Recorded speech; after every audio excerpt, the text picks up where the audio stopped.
नमस्कार, मैं हूं कमाल खान। लखनऊ से आपके लिए लेके हाजिर हूं राज्यों की जंग, लेकिन इस जंग में सबसे पहले देखेंगे यूपी की महाभारत।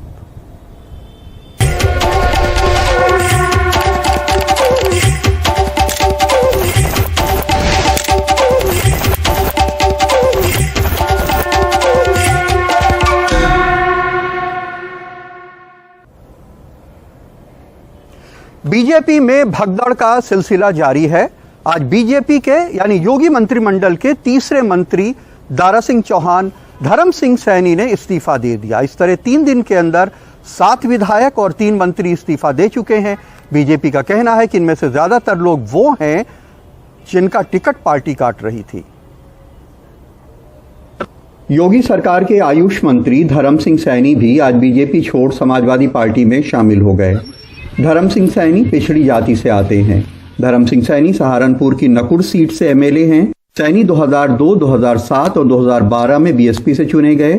वह 2017 में बीजेपी के टिकट पर जीते। सैनी ने 2012 और 2017 में कांग्रेस के इमरान मसूद को हराया था। सैनी बीएसपी और बीजेपी दोनों सरकारों में मंत्री बने। सैनी ने भी अपने इस्तीफे की वजह स्वामी प्रसाद मौर्य की तरह ही दलितों, पिछड़ों, किसानों की उपेक्षा बताया है। अखिलेश यादव ने उनके साथ अपनी फोटो ट्वीट कर लिखा कि सामाजिक न्याय के एक और योद्धा धर्म सिंह सैनी जी के आने से सबका मेल मिलाप मिलन कराने वाली हमारी सकारात्मक और प्रगतिशील राजनीति को और भी उत्साह व बल मिला है। सपा में उनका ससम्मान हार्दिक स्वागत एवं अभिनंदन। 22 में समावेशी सौहार्द की जीत निश्चित है।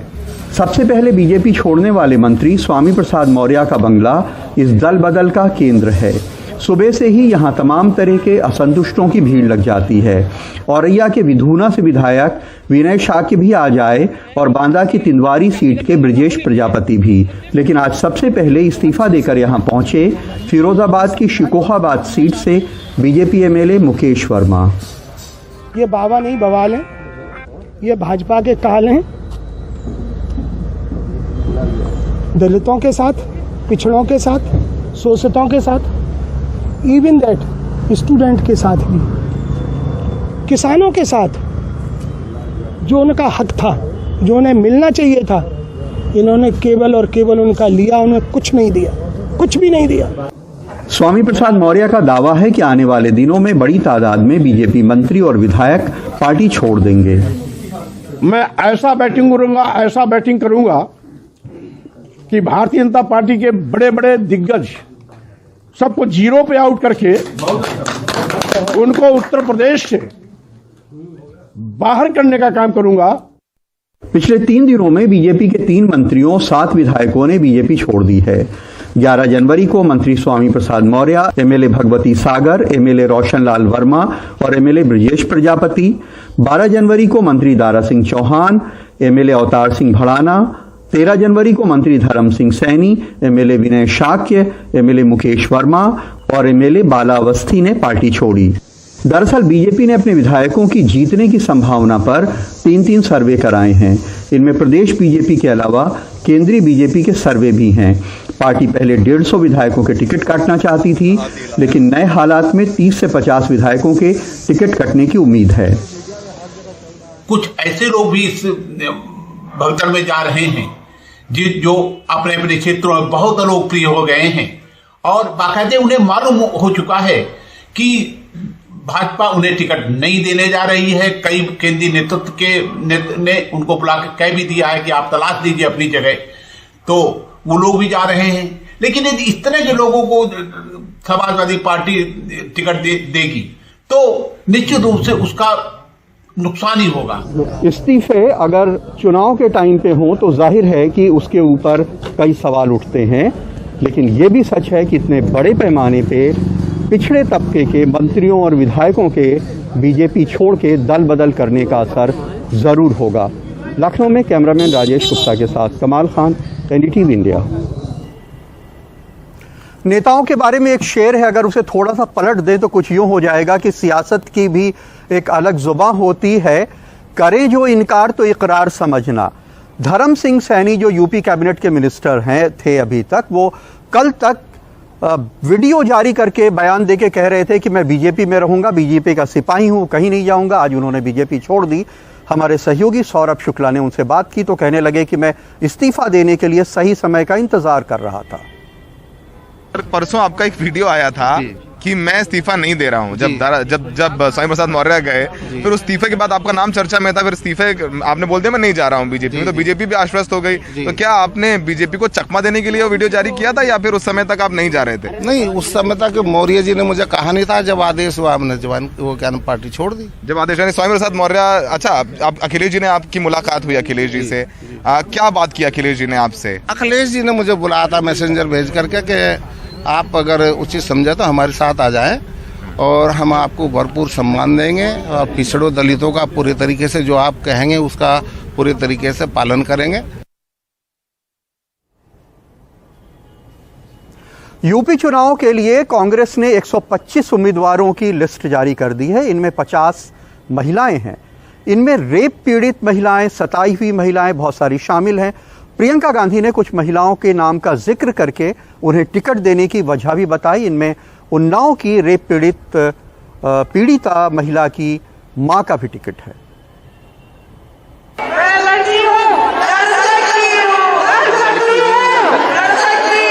लड़की हूं लड़ सकती हूं का नारा देकर यूपी की चुनावी जंग में हाथ आजमा रही प्रियंका गांधी वाड्रा ने गुरुवार को 125 उम्मीदवारों की लिस्ट जारी की। प्रियंका ने वादे के मुताबिक 40% महिलाओं को टिकट देने का ऐलान किया। जो हमारी सूची है वो एक नया संदेश दे रही है। वो ये संदेश दे रही है कि अगर आपके साथ अत्याचार हुआ तो आप में ये शक्ति है कि आप अपने हक के लिए लड़ो, राजनीति में आए, सत्ता अपने हाथ में लें और अपने हक को खुद मांगे। जिन महिलाओं को टिकट दिया गया है उनमें उन्नाव रेप पीड़िता की मां आशा सिंह का नाम भी शामिल है। हमारे उन्नाव की जो प्रत्याशी हैं, जो उन्नाव का बहुत बड़ा रेप का केस हुआ था, उनकी माता जी हैं आशा सिंह जी। वो चुनाव लड़ना चाहती हैं और हमने उनको मौका दिया है कि अपने संघर्ष को वो जारी रखें। कांग्रेस ने चुनावी हिंसा की शिकार रही रितु सिंह, कोरोना के दौरान जी जान से काम करने वाली और मानदेय बढ़ाने की मांग पर लाठी खाने वाली आशा वर्कर पूनम पांडे, अवैध रेत खनन के खिलाफ आवाज उठाने वाली अल्पना निषाद। बात यह है कि लड़ाई आपकी बढ़ती जाती है, लड़ाई का आपका घेरा बढ़ता जाता है, लेकिन संघर्ष करने वाले जो इंसान के लिए लड़ाई कभी खत्म नहीं होती है।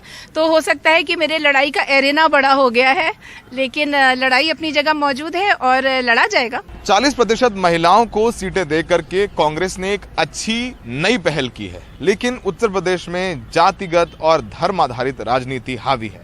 ऐसे में इस नए मूव का कांग्रेस को बहुत ज्यादा फायदा हो जाए, इस पर शक बरकरार है। प्रियंका के मुताबिक इस सूची में 40% युवाओं को भी टिकट दिया गया है। यूपी चुनाव के बाद अपनी राजनीति के बारे में पूछे जाने पर प्रियंका गांधी ने कहा कि वे यूपी की लड़ाई जारी रखेंगी। जो मैंने यूपी में शुरू किया है, मैं वो प्रयास जारी रखूंगी। अंदर में पहले भी रहा। इमरान मसूद जैसे नेता कांग्रेस छोड़ समाजवादी पार्टी चले गए, ये कहते हुए कि 22 की सीधी लड़ाई सपा और बीजेपी के बीच है। कांग्रेस ने महिलाओं को जागरूक बनाने का बीड़ा बेशक उठाया हो, लेकिन उसे ये भी पता है कि यूपी में जातियों को साधे बगैर उसकी कोई भी चुनावी राह बहुत मुश्किल है। लखनऊ से सौरभ शुक्ला के साथ दिल्ली में उमाशंकर सिंह, एनडीटीवी इंडिया।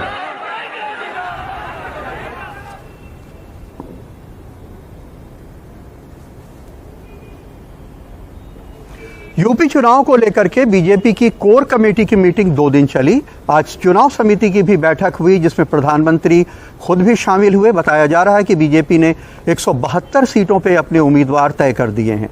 आइए देखते हैं नीता शर्मा की रिपोर्ट।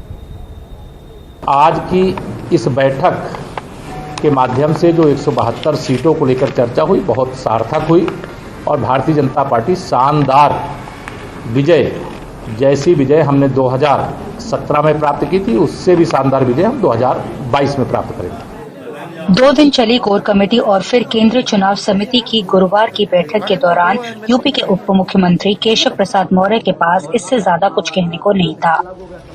इन बैठकों के दौरान ही बीजेपी अपने मंत्रियों विधायकों की भगदड़ देखती रही। बीजेपी सूत्र इस नुकसान को कम करके बताने की कोशिश कर रहे हैं। उनके मुताबिक इन नेताओं के जाने का अंदाजा पहले ही उन्हें लग चुका था। इनके और इनके रिश्तेदारों के टिकट कटने के आसार थे। ये घोषणा पहले से थी कि बहुत सारे पूर्व मंत्रियों और विधायकों के टिकट कटेंगे। हालांकि सूत्रों का अब ये भी कहना है कि बहुत सारे लोगों के टिकट अब इस भगदड़ को देखते हुए नहीं कटेंगे। दूसरी बात ये कि अब योगी आदित्यनाथ के अयोध्या से चुनाव लड़ने की संभावना है। पहले लग रहा था कि वो मथुरा से लड़ेंगे, लेकिन शायद राम मंदिर को केंद्र में रखते हुए हिंदू वोटों के ध्रुवीकरण की राजनीति को बीजेपी अपने लिए अहम मान रही है। लेकिन असली चुनौती पिछड़े नेताओं की ये शिकायत है कि पार्टी के भीतर दलितों पिछड़ों की उपेक्षा हो रही है। शायद इसका भी दबाव हो कि बुधवार देर रात चली बैठक में बीजेपी ने 2 सहयोगियों के साथ अपने तालमेल का एक खाका तैयार कर लिया है। सूत्रों के मुताबिक बुधवार देर रात अमित शाह की बैठक अपना दल की अनुप्रिया पटेल और उनके पति आशीष पटेल के अलावा निषाद पार्टी के संजय निषाद से भी हुई। अपना दल 10 से 14 सीटों पर चुनाव लड़ सकता है। निषाद पार्टी को 13 से 17 सीटें मिल सकती हैं। इन पार्टियों के कुछ उम्मीदवार बीजेपी टिकट पर अपना चुनाव लड़ सकते हैं। जाहिर है ये गैर यादव पिछड़े वोटों को बचाए रखने की कोशिश है। स्वामी प्रसाद मौर्य ने गुरुवार को भी चुनौती उछाली।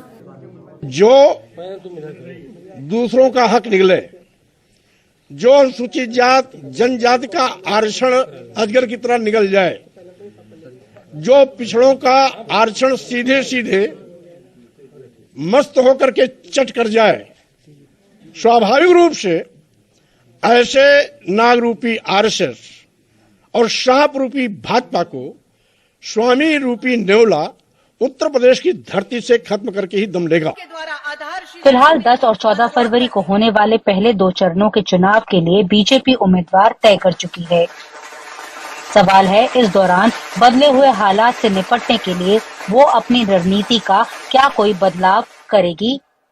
जैसे कि पहले कयास लगाए जा रहे थे कि 100 से ज्यादा विधायकों के टिकट जो हैं वो बीजेपी काट सकती है, लेकिन जिस तरह की भगदड़ पिछले कुछ दिनों में देखने को मिली है उससे ऐसा नहीं लगता कि इतना एक्सपेरिमेंट भारतीय जनता पार्टी करने जा रही है। लेकिन जो उथल पुथल हो रही है उसका जवाब अंदर पार्टी को खुद जरूर देना होगा। नई दिल्ली से कैमरा पर्सन पवन के साथ नीता शर्मा, एनडीटीवी इंडिया के लिए। महाराष्ट्र सरकार के मंत्री नवाब मलिक ने एक प्रेस कॉन्फ्रेंस करके कहा कि वो उत्तर प्रदेश में समाजवादी पार्टी के साथ मिलकर चुनाव लड़ेंगे। एक सीट का ऐलान हो चुका है, बाकी सीटों के लिए बातचीत हो रही है। हमने निर्णय लिया था हम उनके साथ रहेंगे। एक सीट को उन्होंने घोषित कर दिया है और लोगों को लेकर चर्चाएं चल रही है। हम पूरा प्रयास है हमारा कि राष्ट्रवादी कांग्रेस पार्टी का संगठन जहाँ पे कम ज़्यादा जितनी भी ताकत है हम सभी मिलकर जो गठबंधन उत्तर प्रदेश में बन रहा है उसको पूरी ताकत देंगे और उत्तर प्रदेश में परिवर्तन की जो बयार है उसे और तेज करने का काम करेंगे। वक्त है एक छोटे से ब्रेक का। ब्रेक के बाद आपको दिखाएंगे कि आप बोली कि पंजाब में मुख्यमंत्री का कैंडिडेट जनता तय करेगी।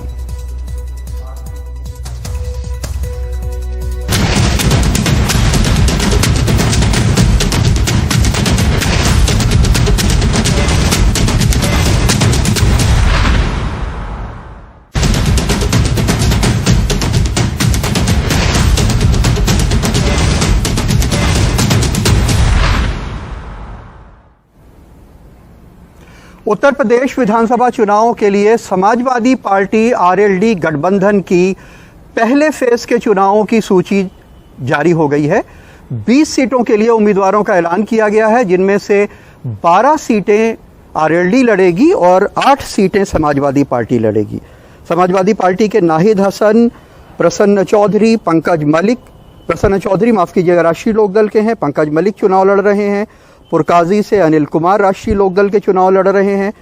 डिटेल में ये खबर हम आपको अगले बुलेटिन में दिखा पाएंगे। लेकिन जो पंजाब में मुख्यमंत्री पद के उम्मीदवार हैं, अभी तक उनका ऐलान नहीं हुआ है।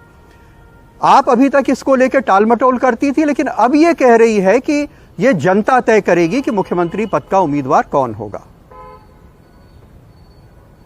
आज तक किसी पार्टी ने जनता से नहीं पूछा कि हमारा सीएम चेहरा कौन होना चाहिए। पहली बार आम आदमी पार्टी जनता से पूछ रही है कि भाई अब सरकार बनने जा रही है, हम नहीं तय करेंगे, आप तय करो कि सीएम चेहरा कौन होना चाहिए। जिसको आप कहोगे हम उसको सीएम चेहरा बनाएंगे। राज्यों की जंग में कमाल खान को आज इजाजत दीजिए। देश और दुनिया की बाकी खबरों के लिए देखते रहिए NDTV इंडिया।